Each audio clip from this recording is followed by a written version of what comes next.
This decorated academic procession, led by our Honorable Chief Guest, Dr. Rakesh Kumar, IAS, Guest of Honor, Professor Dheeraj Sharma, Honorable Chancellor, SGT University, Padma Shri Ram Bahadur Rai ji, and the Honorable members of the governing body.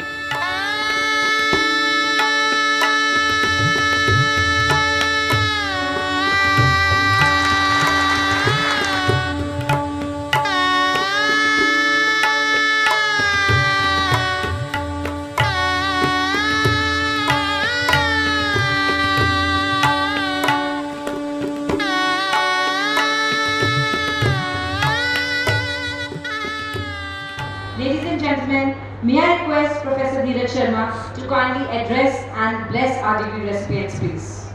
Namaskar. Very good afternoon, ladies and gentlemen. First and the foremost, I must extend deep gratitude to the management of SGT University for inviting me. I'm deeply honored. Thank you very much. Second, I must congratulate them in putting together this excellent event and felicitating the graduating students and other award winners to encourage them to pursue their line of work with full gusto and spirits. Now, the word is convocation. Students in the United States, the word that they use for convocation is commencement. They call it commencement instead of convocation, because commencement reflects the beginning. Convocation represents the end.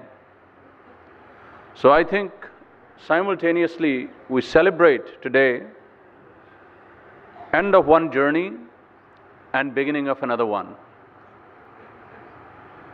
This brings me to an important element of human beings and the stages through which they cross to get to where they want to be and who they want to be. I was just sitting there and thinking, if we think purely from evolutionary psychology perspective, there are two very innate drives which allow human beings to carry on their quest in this world. One is inquisitiveness. Think about this. Most of you here are Google users. I imagine everybody uses Google. Just a show of hands. Is there anybody who doesn't use Google? Everybody uses Google. I can imagine that. Now, Google is a $1 trillion company. What does it survive on? It's one line.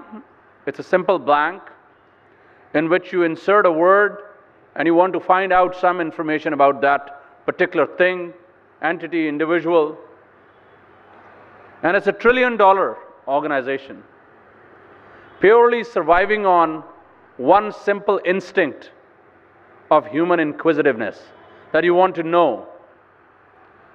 If the desire to know finishes, a $1 trillion organization finishes. Think about it.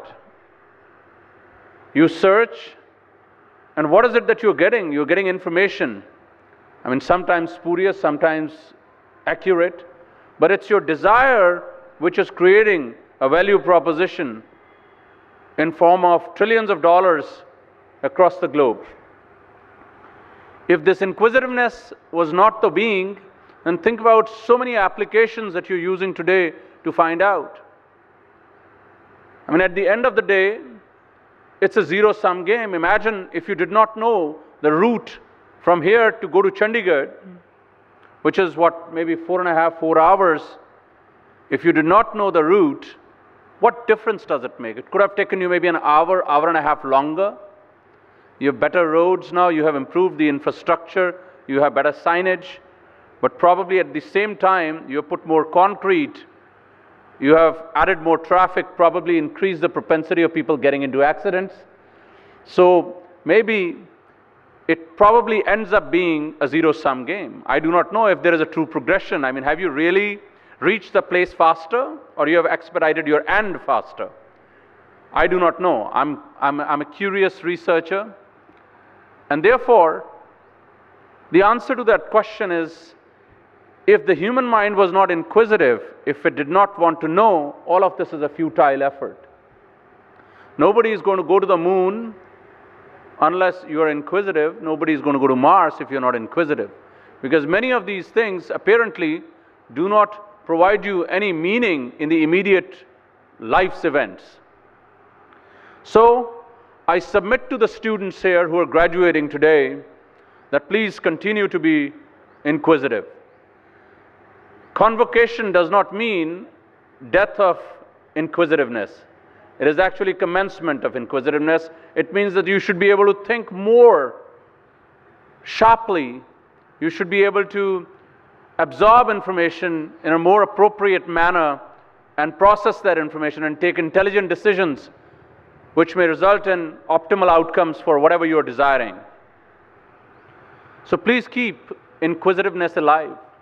Second, very important, I was thinking, another very important innate ability in human beings is acquisition. Most of the students here, I'd like you to think about your acquisitions. Majority of the people in this room would have multiple number of shirts, trousers, clothes to wear. And if I ask them, will they be purchasing another piece of shirt in the next 12 months? The answer would be yes. Now, why do you purchase that additional shirt when you already have 5 or 10 in your wardrobe? What is it that impelling you to consume and acquire another artifact, another material, when you're already flooded with that material in your wardrobe? It's a innate sense of acquisition. You want to acquire, you want to have more. That innate sense of acquisition actually impels you to consume and probably sometimes gives you the reason of being. Otherwise, what would be the motivation for you to get up in the morning if you had reasonable resources to require all your basic needs, at least the physiological ones, but the innate desire to acquire, to go for the next big thing? And by the way, I was speaking of shirts and trousers metaphorically. In general in life, if you do not have the sense of acquisition, if you do not wish to acquire things, then life is meaningless. So I submit to you, graduating students particularly, that please keep inquisitiveness and acquisition always at the back of your mind. This is a commencement where you should be able to be more inquisitive, and also you should be able to think of your new acquisitions. And I don't talk about material acquisitions alone. I'm talking about acquisitions of all kinds. The biggest innovation is the innovation of thought. Think about what you can acquire and what you can do with that acquisition. Finally, I think in this era, we're producing large number of degree holders, in India particularly, globally as well. However, I think with this ceremony, with this certificate, with this diploma which has been awarded to you, comes the sense of responsibility which is through that diploma given to you. Particularly the doctors, the engineers, the professional degree holders, the responsibility is even more because you will be handling specialized activities. Now, therefore, the third input and the last one before I conclude my talk is about the ethical ideology of individuals. So think about being more ethical in the choice of work, in the decisions that you make. So I'll just share a very short story of recent events about 5-6 years ago. I do not wish to name individuals, but you're familiar. There was a billionaire in India who built a house worth maybe $1.2, $1.3 billion, and it appeared all over the news channels. This house was worth $1.2, $1.3 billion. I mean, if I was to convert this, it's about 10,000 crores worth house. A few months later, the monsoon season was on, and you found the pictures of that house covered with plastic sheets. I don't know how factual accurate the demonstrations were, but the pictures appeared where that this 10,000 crore house is covered with plastic sheets owing to some seepage and leakage. Now, ladies and gentlemen, what is it that you can learn from this?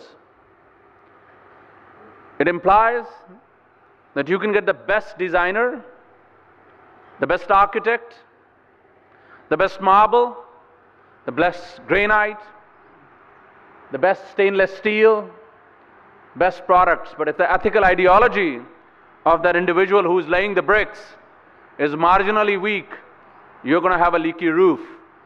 And by that, metaphorically speaking, you will have a leaky society.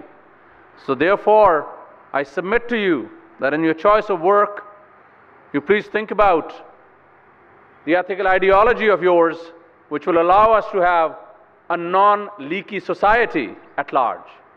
Otherwise, we can continue to invest millions and billions of dollars in the education system of this country, and will continue to have a leaky society. So, ladies and gentlemen, and graduating students, I congratulate you all, but in summary, please continue to have strong inquisitiveness to learn more, to get more information, and also to acquire new things, because that'll give you the reason of being and improve yourself, improve society.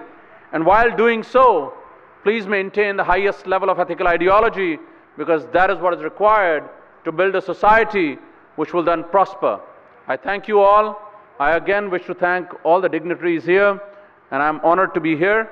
Jai Hind.